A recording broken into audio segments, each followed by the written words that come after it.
not a nice man. He has people killed. I couldn't understand. Massacre. Bootlegging. Political impact. These are the pillars that Al Capone's criminal empire were built upon. Setting a new standard for gangsters, Al Capone's massacre, bootlegging, and political impact. Al Capone was a leader in the Prohibition era because of his bootlegging and employing people in the Great Depression. Also, his involvement in illegal alcohol trafficking was highly controversial due to the fact that the government had no right to prohibit alcohol in the first place. Al Capone's childhood was not one to be desired. In 1899, he was born into an immigrant family in Brooklyn, New York. He dropped out of school when he was only 14 and in the 6th grade. His early failures in school were consoled by a local notorious street gang who were just as bad as him. Al Capone would then begin to prove himself worthy to the gang. Capone killed somebody in New York. Frankie Gale says, "The heat's on this guy. We got to get him out of town." He ships him off to Chicago, calls Johnny Torrio, says, "I'm sending you a good guy. He's strong, he's smart, he's loyal, not afraid of violence." After he was moved to Chicago, he was transferred to the Colosimo mob, led by Johnny Torrio. To get where he ended, he had to start at the bottom of the ranks.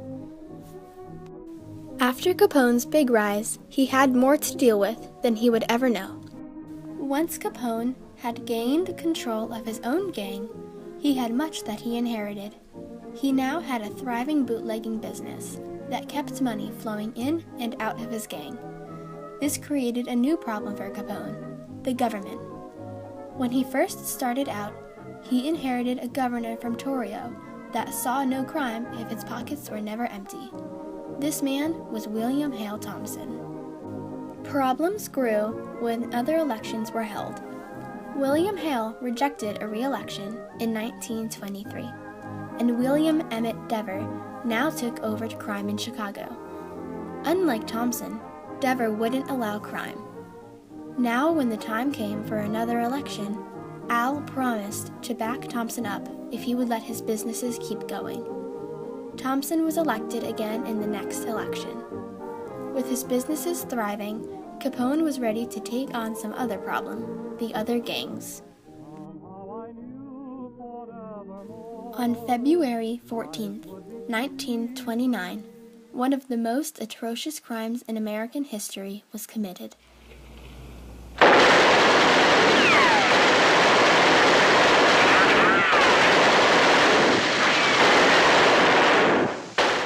One of the more threatening gangs was the Bugs Moran mob, who were bootlegging at their warehouse when 2 policemen came in and told them to stop what they were doing. 2 other men came in, with Thompson submachine guns. As the bullets fired and whizzed, 7 men lost their lives, 6 of which were Moran's men. One was a friend who was looking to make some money. The Untouchables were a group of men whose ultimate goal was to capture and imprison Al Capone. They were led by an extreme man named Eliot Ness, who was determined to take Capone down at all costs. The Untouchables would vandalize and destroy Capone's businesses in order to stop him. It was this group that was able to put Capone in Alcatraz for tax evasion. And well, Ness bought this huge truck and he armor-plated it and put battering rams on the front of it. And when he was sure he'd found one of Capone's breweries, he would have this truck ram through the front door and just drive through the brewery, smashing everything. Soon, however, Capone's crimes caught up to him. He was concealing a firearm and was caught in Philadelphia. Capone was sent to the Eastern State Penitentiary because of this. So it's Paul Rica and Tony Accardo. From Capone's disappearance, ran the Chicago mob until the 1970s. Capone was jailed in 1932, but not for murder or bootlegging. He was tried for tax evasion and found guilty. He was first sent to the Eastern State Penitentiary, where he contracted syphilis. He later died from the disease when out of jail. He frequently bribed the guards so he would be given the best treatment in better conditions. He was then sent to Alcatraz, where many would predict that his business would fail. But the very opposite happened. The business improved with Ricardo at the head. Unlike the Eastern State Penitentiary, Al Capone got no better treatment than the other inmates while in Alcatraz. The syphilis that had invaded Capone's body continued to deteriorate his physical and mental state. While in Alcatraz, Capone was stabbed by a fellow inmate, but the wound was not fatal. When Capone was released from Alcatraz, his syphilis made him unable to continue his work, therefore leading to his downfall as one of the most famous gangsters to ever live. During Capone's death process, he was spending more time than ever with his family. However, the disease started taking control of his body, and Capone knew he had to act. He handed his gang over to Tony Ricardo and Paul Rica. After Capone's death, the gang still flourished.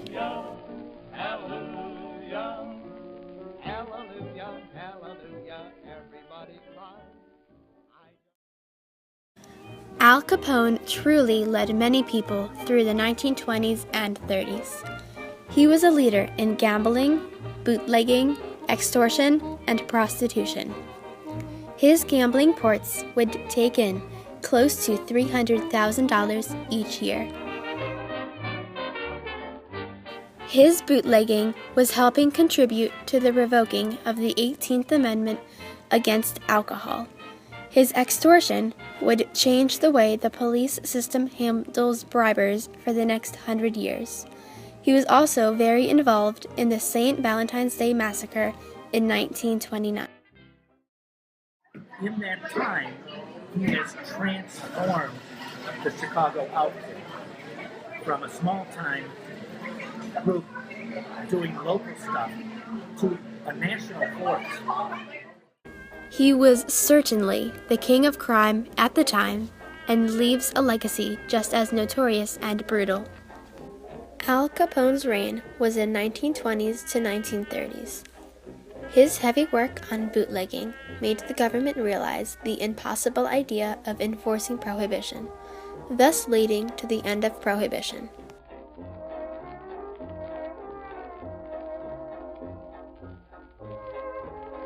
His varying smuggling tactics were taken up by not only gangsters from his time, but ours as well. NASCAR was created due to the efforts of Capone and other smugglers' efforts to transport liquor in cars. Al Capone's controversial life and criminal empire led to many pop culture movies, such as Scarface, St. Valentine's Day Massacre, and The Godfather. Efforts to stop Al Capone led to work by agents to investigate his tax returns, which eventually led to his arrest, trial, conviction, and imprisonment. Al Capone has truly shaped organized crime in our world with his leadership and legacy of mobsters in Chicago during the 1920s. Capone was part of illegal institutions and often led them also. It is true that organized crime today would not be as successful, ruthless, and sophisticated without Capone and the new standard he set for gangsters.